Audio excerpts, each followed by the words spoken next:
Welcome दोस्तों, स्वागत है आप सभी का हमारे इस यूट्यूब प्लेटफॉर्म पे जिसका नाम है अक्ष गुरुकुल। तो आज हम अपने एनवायरमेंटल साइंस की जो 6 यूनिट है उसको कंप्लीट करने वाले हैं, जिसका नाम है वैश्विक पर्यावरणीय मुद्दे। तो आइए हम शुरू करते हैं। वैश्विक स्तर पर वर्तमान में सबसे बड़ी समस्या पर्यावरण से जुड़ी है। इसके संतुलन व संरक्षण के संदर्भ में संपूर्ण विश्व चिंतित है। मनुष्य द्वारा प्रकृति के साथ किए गए दोहन का परिणाम आज हमारे सामने वैश्विक मुद्दों के रूप में उभर कर सामने आया है। वैश्विक पर्यावरणीय मुद्दे में जलवायु परिवर्तन, वैश्विक तापमान, अम्लीय वर्षा, ओजोन संरक्षण, ग्लेशियर का पिघलना आदि शामिल है। यह सभी पर्यावरण मुद्दे मानव जीवन के लिए हानिकारक साबित हो सकते हैं। देखो, वैश्विक पर्यावरणीय मुद्दे वह मुद्दे होते हैं जो एक वैश्विक स्तर पर ना पर्यावरण की वजह से उत्पन्न होते हैं। मतलब सबसे पहले तो मानव ने जो पर्यावरण है उसकी कदर नहीं करी, ठीक है। अब जब मानव ने प्रकृति का दोहन करा, उसके साथ दुराचार करा, अब प्रकृति भी तो बदला लेगी। तो जब प्रकृति को ज़्यादा हानि हुई है ना, उसकी वजह से ना हमारे सामने कुछ ऐसे मुद्दे सामने आए हैं जिनकी वजह से अब मानव जीवन काफ़ी संकट में है, ठीक है। जिसमें वैश्विक तापमान सामने आया हमारे सामने, और एक अम्लीय वर्षा, ओजोन संरक्षण और जो ग्लेशियर पिघलने हैं। ऐसे ऐसे जो गंभीर मुद्दे हैं ना, जिसमें सभी देशों को मिलकर चर्चा करनी चाहिए और इनको जल्द से जल्द नियंत्रित करना चाहिए। ऐसे मुद्दे हमारे सामने आए हैं। तो अब हम देखते हैं कि जो वैश्विक पर्यावरणीय मुद्दे हैं ना वो क्या क्या हैं। सबसे पहला है हमारा जलवायु परिवर्तन। जलवायु परिवर्तन पृथ्वी के तापमान में वृद्धि है, जो जीवाश्म ईंधन के जलने और वायुमंडलीय प्रदूषण के कारण होता है। यह चरम मौसम, समुद्र के स्तर में वृद्धि और जैव विविधता की हानि का कारण बनता है, जिससे मानव स्वास्थ्य और पर्यावरण पर नकारात्मक प्रभाव पड़ता है। हमने पढ़ा था ना जलवायु परिवर्तन क्या होता है, जिसमें जो हमारी जलवायु है उसमें एक ऐसा तापमान निश्चित है जिसमें मानव जो अपना जीवन यापन कर सकता है।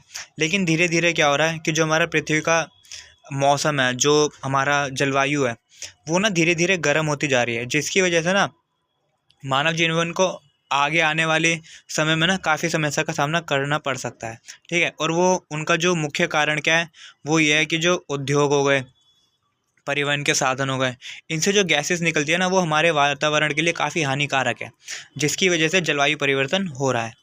दूसरा हमारा पॉइंट है वैश्विक तापमान। वैश्विक तापमान पृथ्वी के औसतन तापमान को दर्शाता है, जो जीवाश्म ईंधन के जलने और वायुमंडलीय प्रदूषण के कारण बढ़ रहा है। यह जलवायु परिवर्तन का मुख्य कारण है, जिससे चरम मौसम, समुद्र के स्तर में वृद्धि और जैव विविधता की हानि होती है, जो मानव स्वास्थ्य और पर्यावरण को प्रभावित करता है। अब जैसे हमने ऊपर पढ़ा था कि जो हमारा जलवायु परिवर्तन है वो भी हो रहा है, जिसकी वजह से मानव जो स्वास्थ्य है उसको भी काफ़ी हानि पहुंच रही है, जो मानव जीवन है उसको भी काफ़ी हानि पहुंच रही है। ऐसा हमारा नीचे का पॉइंट उससे रिलेटेड है कि जो वैश्विक तापमान है, मतलब जो एक विश्व का जो औसतन तापमान है, कहीं पर ठंडी है, कहीं पर गर्मी है, तो उन दोनों का एक औसत तापमान निकल के आता है। लेकिन अब क्या हो रहा है कि अब जो औसतन तापमान है ना उसमें काफ़ी बढ़ोतरी हो रही है। मतलब जहाँ पे जो ठंडे इलाके हैं ना वो अब धीरे धीरे गर्म होते जा रहे हैं, लेकिन और जो पहले से ही गर्म इलाके हैं वो और भी गर्म होते जा रहे हैं, ठीक है। जिसकी वजह से वैश्विक तापमान में गड़बड़ी देखने को मिल रही है। थर्ड पॉइंट है हमारा ओजोन संरक्षण। ओजोन संरक्षण पृथ्वी के वायुमंडल में ओजोन परत की रक्षा करने के लिए किया जाता है। यह परत सूर्य की हानिकारक पराबैंगनी विकिरण को रोकती है। ओजोन संरक्षण के लिए क्लोरोफ्लोरोकार्बन और अन्य हानिकारक रसायनों के उपयोग को कम करना आवश्यक है, जो ओजोन परत को नुकसान पहुंचाते हैं और मानव स्वास्थ्य को खतरे में डालते हैं। मतलब आप सभी को पता है ना, हमारी पृथ्वी ओजोन लेयर से घिरी हुई है। मतलब ओजोन लेयर ना हमारी पृथ्वी को प्रोटेक्ट करती है। जो भी सूर्य से किरणें आती है ना, वो कुछ किरणें ऐसी होती है जो मानव स्वास्थ्य के लिए काफ़ी लाभदायक होती है, मतलब जिससे हमें विटामिन डी मिलता है। लेकिन कुछ ऐसी किरणें होती हैं जो मानव स्वास्थ्य के लिए ना काफ़ी हानिकारक होती हैं। जो अल्ट्रावायलेट रेज होती है ना, जो पराबैंगनी किरणें होती हैं, उनसे मानव को ना काफ़ी हानि हो सकती है। मतलब उन मानव को स्किन कैंसर हो सकता है, और जो देखने से संबंधित बीमारियाँ वो सब हो सकती हैं। तो जो ओजोन लेयर है ना वो हमारे लिए काफ़ी इंपॉर्टेंट है।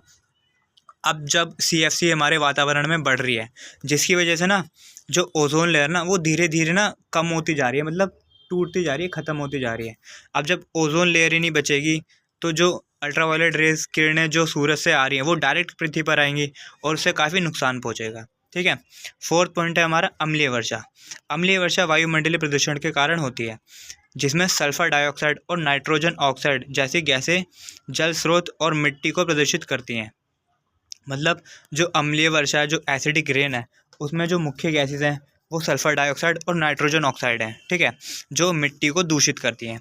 यह वनस्पति और जीव जंतुओं को नुकसान पहुंचाती है।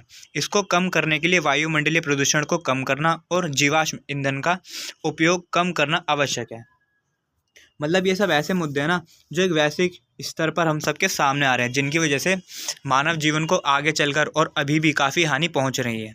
अब अम्लीय वर्षा जो हमारा पॉइंट है, इसमें बताया गया है कि जो दो प्रमुख गैसें हैं एसिडिक रेन के लिए जो उसका कारण बनती है वो सल्फर डाइऑक्साइड और नाइट्रोजन ऑक्साइड है। अब ये गैसेस क्या करती हैं, जब जो हमारे एसी हो गए, जो रेफ्रिजरेटर हो गए, जब हम इनको यूज़ करते हैं ना तो इनमें से CFC निकलती है। और जो यातायात के जितने भी साधन होते हैं उनसे भी CFC निकलती है। बाकी जो दो गैसें हैं ये भी निकलती हैं, और ये सब क्या करती हैं कि ऊपर ना वातावरण में जाकर इकट्ठी हो जाती हैं। अब जब भी बारिश होती है ना तो ये गैसेस उन पानी की बूंदों के साथ मिलकर पृथ्वी पर आती है, जिसको अम्लीय वर्षा कहते हैं। अब ये जो अम्लीय वर्षा होती है, जो एसिडिक रेन होती है ना, इसमें जो पानी बरसता है इसमें एसिडिक फॉर्म में बरसता है। और ये अब आप सोचो, अगर आप किसी को एसिडिक पानी पिलाओगे तो उसके लिए काफ़ी हानिकारक हो जाएगा उसके लिए। अब जब ये पानी नदियों में बरसता है या फिर बहकर नदियों में जाता है, समुद्र में जाता है, तो जो उसमें जीव जंतु रहने वाले हैं ना समुद्र में या फिर नदियों में, उनको काफ़ी हानि होती है, जिससे जल प्रदूषण तो होता ही होता है, साथ में जो विविधता है हमारी, जैव विविधता, उसको भी नुकसान पहुंचता है। ठीक है। अब हम देखते हैं कि वैश्विक पर्यावरण मुद्दों के प्रभाव क्या क्या पड़ते हैं। ठीक है। वैश्विक पर्यावरणीय मुद्दे व समस्याएं हैं जो पूरे विश्व में पर्यावरण को प्रभावित करती हैं और जिनका समाधान करने के लिए अंतर्राष्ट्रीय सहयोग और प्रयासों की आवश्यकता होती है। यहाँ कुछ प्रमुख वैश्विक पर्यावरणीय मुद्दे हैं। तो अब हम देखते हैं ये जो जितने भी वैश्विक पर्यावरणीय मुद्दे हैं ना, जैसे कि आपका एसिडिक रेन हो गया, ठीक है, जलवायु परिवर्तन हो गया, ओजोन लेयर का जो मुद्दा हमने जो पढ़ा था वो हो गया। मतलब जितने भी वैश्विक पर्यावरणीय मुद्दे हैं ना, उन सब की वजह से क्या क्या हो रहा है, मानव जीवन को क्या क्या प्रभावित होने को देखने को मिल रहा है। ठीक है। तो सबसे पहला हमारा जलवायु परिवर्तन। मतलब जो वैश्विक पर्यावरणीय मुद्दे हैं ना जितने भी हैं, उनकी वजह से जलवायु परिवर्तन हो रहा है। जलवायु परिवर्तन एक ऐसी प्रक्रिया है जिसमें पृथ्वी का तापमान बढ़ रहा है, जो मानव गतिविधियों के कारण हो रहा है, जैसे कि जीवाश्म ईंधन का जलना, वनस्पति विनाश और औद्योगिक प्रक्रियाओं से निकलने वाली ग्रीन हाउस गैसेस। मतलब आप सबको ये पता है कि जो जितने भी वैश्विक पर्यावरणीय मुद्दे हैं उनकी वजह से ना हमारी जलवायु परिवर्तन हो रहा है। मतलब जितने भी देश हैं वो कुछ तो विकास करने में लगे पड़े हैं, कुछ विकसित हो चुके हैं और कुछ विकासशील होने के पथ पर चलने वाले हैं। अब इन सब देशों में क्या हो रहा है कि हमें विकसित होना है, हमें सबसे पूरे विश्व में हमें सबसे बड़ी पावर बनना है, सबसे बड़ी शक्ति बनना है। अब इसके लिए ये क्या कर रहे हैं कि उद्योगों का निर्माण कर रहे हैं। ठीक है। जो कार्य क्षमता है उसको बढ़ा रहे हैं। तो उससे क्या हो रहा है, उससे ना काफ़ी हानिकारक गैसेज या फिर जो अपशिष्ट होते हैं उनका निर्माण हो रहा है, जिसकी वजह से जलवायु परिवर्तन हो रहा है। सेकंड पॉइंट है हमारा वायु प्रदूषण। वायु प्रदूषण एक ऐसी समस्या है जिसमें वायुमंडल में हानिकारक गैसें और कण मिल जाते हैं जो मानव स्वास्थ्य और पर्यावरण के लिए हानिकारक हैं। अब जितने भी वैश्विक पर्यावरणीय मुद्दे हैं उनकी वजह से क्या हो रहा है, जो हमारे वायुमंडल है उसमें हानिकारक गैसेस का मिलन हो रहा है। ठीक है। जो मानव और पर्यावरण के लिए तो हानिकारक है यही, साथ ही साथ मानव के लिए भी हानिकारक है। थर्ड पॉइंट है हमारा जल प्रदूषण। जल प्रदूषण एक ऐसी समस्या है जिसमें जल में हानिकारक पदार्थ मिल जाते हैं। ठीक है। कहने का मतलब यह, जब अम्लीय वर्षा होती है जो एक पर्यावरणीय मुद्दा है, ठीक है, जब वो प्रक्रिया होती है तो जितनी भी एसिडिक फॉर्म में जो गैसेज होती है ना वो नीचे आती हैं, और जब वो नीचे आकर जब वर्षा होती है तो उनके साथ वो नीचे आती है। अब जब वो वर्षा का जल नदी नालों में से होकर किसी समुद्र में जाता है तो वो जल प्रदूषण का कारण बनता है। ठीक है। मृदा प्रदूषण जो हमारा फोर्थ पॉइंट है। मृदा प्रदूषण एक ऐसी समस्या है जिसमें मृदा में हानिकारक पदार्थ मिल जाते हैं। ठीक है। अब हमारा जो एसिडिक वाला एग्जाम्पल था, अगर आप सोचो, अगर कहीं पे खेत खलिहान है, ठीक है, और वहाँ पर एसिडिक रेन हो गई, तो जो फसल है वो सिंचाई के लिए जो पानी लेगी ना वो एक एसिडिक पानी होगा। अब आप सोचो, जब आप उस एसिडिक पानी से उगी हुई फसल को खाओगे तो आपके ऊपर कितना प्रभाव पड़ेगा। ठीक है। फिफ्थ पॉइंट है हमारा वनस्पति विनाश। वनस्पति विनाश एक ऐसी समस्या है जिसमें वनस्पति की कटाई और विनाश होती है। ठीक है। एक हमारा पॉइंट था वैश्विक तापमान। अब आप सोचो, जब जो वैश्विक तापमान का जो औसत है जब वो बढ़ जाएगा, मतलब जब हर जगह गर्मी ही गर्मी हो जाएगी, तो वनस्पति का विनाश तो अपने आप ही होगा। ठीक है। सिक्स पॉइंट है हमारा जैव विविधता की हानि। अब जब हमारा एक पॉइंट था पर्यावरणीय मुद्दों में, वो था जलवायु परिवर्तन। जलवायु परिवर्तन में क्या था कि जितने भी प्राणी जीव जंतु है ना, उन्होंने अपने स्थान के हिसाब से, मतलब जहाँ पर वो रहते हैं उसके वातावरण के हिसाब से, उसके मौसम के हिसाब से अपने आप को ढाल रखा है। अब जब वैश्विक तापमान बढ़ेगा तो कुछ प्राणी हो सकता है अपने आप को नए मौसम में या फिर तापमान में खुद को ढाल ले, लेकिन हो सकता है कुछ प्राणी नए तापमान में अपने आप को ढाल ना सके, जिससे या तो उनकी संख्या बहुत कम हो जाएगी या फिर उनकी प्रजाति ही विलुप्त हो जाएगी। अब जो हमारे जितने भी पर्यावरणीय मुद्दे थे उनके उनको नियंत्रित करने के लिए जो सम्मेलन और संगठन हुए हैं ना, अब उनको देखते हैं। ठीक है। देखो, सम्मेलन का मतलब होता है कि किसी मुद्दे पर चर्चा करना सभी देशों के द्वारा। ठीक है। या फिर उन देशों का जो प्रतिनिधित्व करते हैं उनके द्वारा। और संगठन का मतलब होता है कि एक तरह से कमेटी बनाना। ठीक है। जो उस मुद्दे पर कार्य करेगी। ठीक है। तो देखते हैं, पर्यावरण मुद्दों से संबंधित कई संगठन और सम्मेलन हैं जो वैश्विक स्तर पर पर्यावरण संरक्षण और स्थिरता को बढ़ावा देने के लिए काम कर रहे हैं। यहाँ कुछ प्रमुख संगठनों और सम्मेलनों का विवरण दिया गया है। सबसे पहले हम संगठन को देखते हैं। ठीक है। संयुक्त राष्ट्र पर्यावरण कार्यक्रम। संयुक्त राष्ट्र का एक प्रमुख संगठन है जो वैश्विक पर्यावरण मुद्दों पर ध्यान केंद्रित करता है। संयुक्त राष्ट्र पर्यावरण कार्यक्रम की स्थापना साल 1972 में हुई थी। इसकी स्थापना मानव पर्यावरण पर संयुक्त राष्ट्र सम्मेलन के बाद हुई थी। NUEP मतलब संयुक्त राष्ट्र पर्यावरण कार्यक्रम का उद्देश्य पर्यावरणीय जागरूकता को बढ़ाना और पर्यावरण के प्रति स्थायी विकास को बढ़ावा देना है। यह विभिन्न परियोजनाओं और कार्यक्रम के माध्यम से काम करता है, जैसे कि जलवायु परिवर्तन, जैव विविधता और प्रदूषण नियंत्रण। मतलब ये जो हमारा संगठन है संयुक्त राष्ट्र पर्यावरण कार्यक्रम, इसका मेन काम क्या है? जिन वजह से जलवायु परिवर्तन हो रही है, जैव विविधता ख़त्म हो रही है, जितने भी वायु प्रदूषण के या फिर जल प्रदूषण के जितने भी कारण हैं उनको ये देखता है। ठीक है। और उनको नियंत्रित करता है। मतलब ऐसे ये सुझाव देता है कि जिनसे ना इन सब दुविधाओं को दूर करा जा सकता है। ठीक है। सेकंड पॉइंट है हमारा विश्व जन्यजीव कोष। विश्व जन्यजीव कोष वर्ल्ड वाइल्ड लाइफ फंड की स्थापना 29 अप्रैल 1961 को हुई थी। इसकी स्थापना स्विट्ज़रलैंड के मॉरिशस में हुई थी और इसका मुख्यालय स्विट्ज़रलैंड के मॉरिशस में ही है। WWF मतलब विश्व जन्यजीव कोष एक अंतर्राष्ट्रीय गैर सरकारी संगठन है जो मतलब अंतर्राष्ट्रीय गैर सरकारी संगठन का मतलब ये होता है कि उसमें ना सरकार का कोई हस्तक्षेप नहीं है। ठीक है। और इसका मुख्यालय मतलब हमारा लाइन का दी ये थी, जो वन्य जीवों और उनके आवासों के संरक्षण के लिए काम करता है। यह संगठन जैव विविधता की रक्षा, जलवायु परिवर्तन के खिलाफ लड़ाई और स्थायी विकास को बढ़ावा देने के लिए विभिन्न प्रयास करता है। मतलब इसके मुख्य उद्देश्य क्या है कि जो जैव विविधता है उसकी रक्षा करता है, जलवायु प्रदूषण के खिलाफ लड़ाई लड़ता है, मतलब कार्य करता है, और जो स्थायी विकास है उसको बढ़ावा देता है। मतलब स्थायी विकास का मतलब होता है सबका विकास, और एक ऐसा विकास जो ऐसा ना हो कि आज तो कुछ लोग मतलब विकास कर रहे हैं लेकिन आने वाले कल में उनका विकास रुक जाए। ठीक है। उसको स्थायी विकास कहते हैं। थर्ड पॉइंट है हमारा ग्रीन पीस। ग्रीन पीस की स्थापना साल 1971 में कनाडा के वैंकूवर में हुई थी। इसकी स्थापना पर्यावरण की सुरक्षा के लिए की गई थी। ग्रीन पीस का मतलब है हरित शांति। यह एक प्रसिद्ध पर्यावरणीय संगठन है जो पर्यावरणीय मुद्दों पर जागरूकता बढ़ाने और संरक्षण के लिए विभिन्न अभियानों का संचालन करता है। ग्रीन पीस का ध्यान जलवायु परिवर्तन, महासागरीय प्रदूषण और वन संरक्षण जैसे मुद्दों पर है।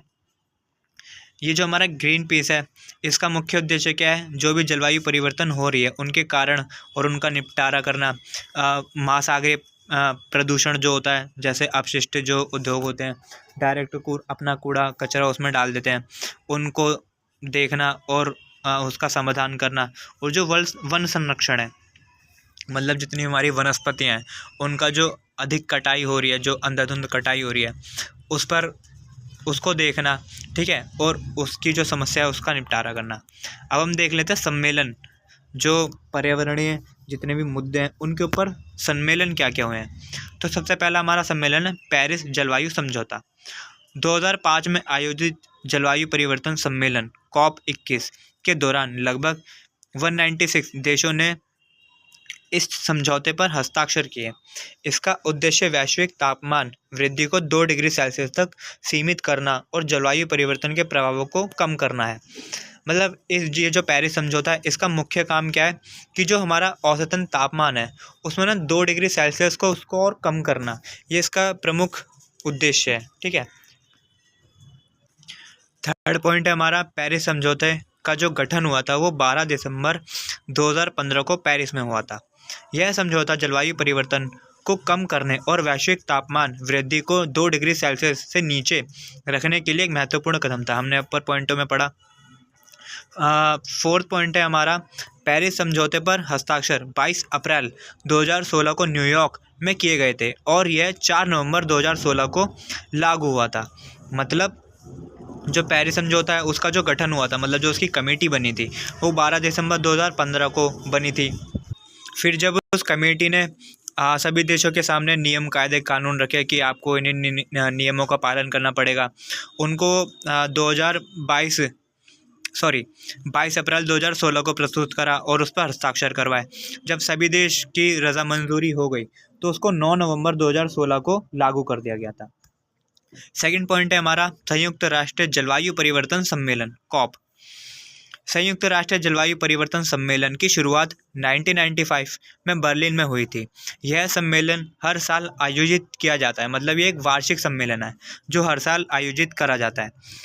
इस संयुक्त राष्ट्र जलवायु परिवर्तन सम्मेलन का 29वां सत्र 11 से 22 नवंबर 2024 को अज़रबैजान के बाकू में आयोजित किया गया था।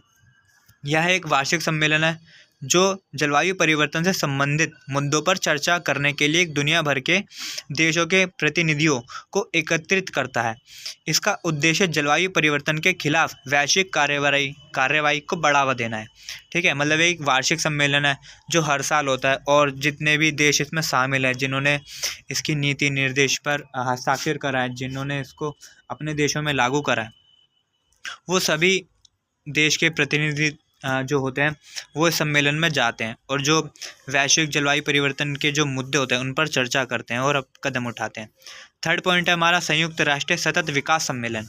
यह सम्मेलन 2012 में ब्राज़ील के रियो डी जनेरियो में आयोजित किया गया था। इसका उद्देश्य सतत विकास के लिए एक नई एजेंडा तैयार करना और वैश्विक स्तर पर पर्यावरण और विकास के मुद्दों पर ध्यान केंद्रित करना है। फोर्थ है हमारा क्योटो प्रोटोकॉल। क्योटो प्रोटोकॉल का गठन 11 दिसंबर 1997 को क्योटो, जापान में हुआ था। यह प्रोटोकॉल जलवायु परिवर्तन को कम करने और वैश्विक तापमान वृद्धि को रोकने के लिए एक महत्वपूर्ण कदम है। क्योटो प्रोटोकॉल को संयुक्त राष्ट्र के जलवायु परिवर्तन फ्रेमवर्क कन्वेंशन के तहत विकसित किया गया था, जिसका उद्देश्य वैश्विक स्तर पर जलवायु परिवर्तन के प्रति एकजुट होने और इसके प्रभावों को कम करने के लिए एक रूपरेखा प्रदान करना है। क्योटो प्रोटोकॉल आप समझ गए होंगे कि जो वैश्विक तापमान है, जो वैश्विक मुद्दे हैं, ठीक है, और जो जलवायु परिवर्तन का एक मुद्दा है, उस पर चर्चा करना और जो उसके कारण है उनको देखकर उनका निपटारा करना था। जो क्योटो प्रोटोकॉल था उसके जो मुख्य पॉइंट थे वो क्या क्या थे?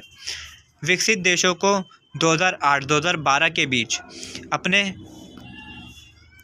ग्रीन हाउस गैस उत्सर्जन को 1990 के स्तर से 5% कम करने का लक्ष्य निर्धारित करा।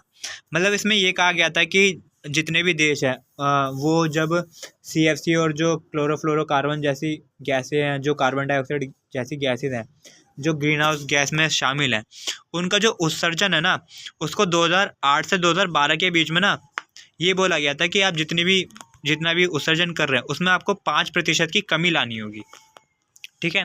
सेकंड पॉइंट है हमारा, विकासशील देशों को अपने उत्सर्जन को कम करने के लिए प्रोत्साहित करना। ठीक है। मतलब जो विकासशील देश होते हैं, जो अभी विकास के पथ पर हैं, वो क्या करते हैं कि विकास करने के लिए ना मतलब नए नए उद्योगों का और ज़्यादा से ज़्यादा उद्योगों का निर्माण करते हैं।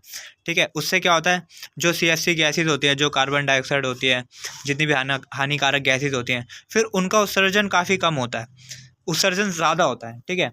तो इसलिए जो क्योटो प्रोटोकॉल था उसमें ये बोला गया कि जितने भी विकासशील देश हैं ना, उनको हानिकारक गैसों को उत्सर्जन कम करने के लिए प्रोत्साहित करेंगे, उनको निर्देश देंगे या फिर उनको जागरूक करेंगे। ठीक है।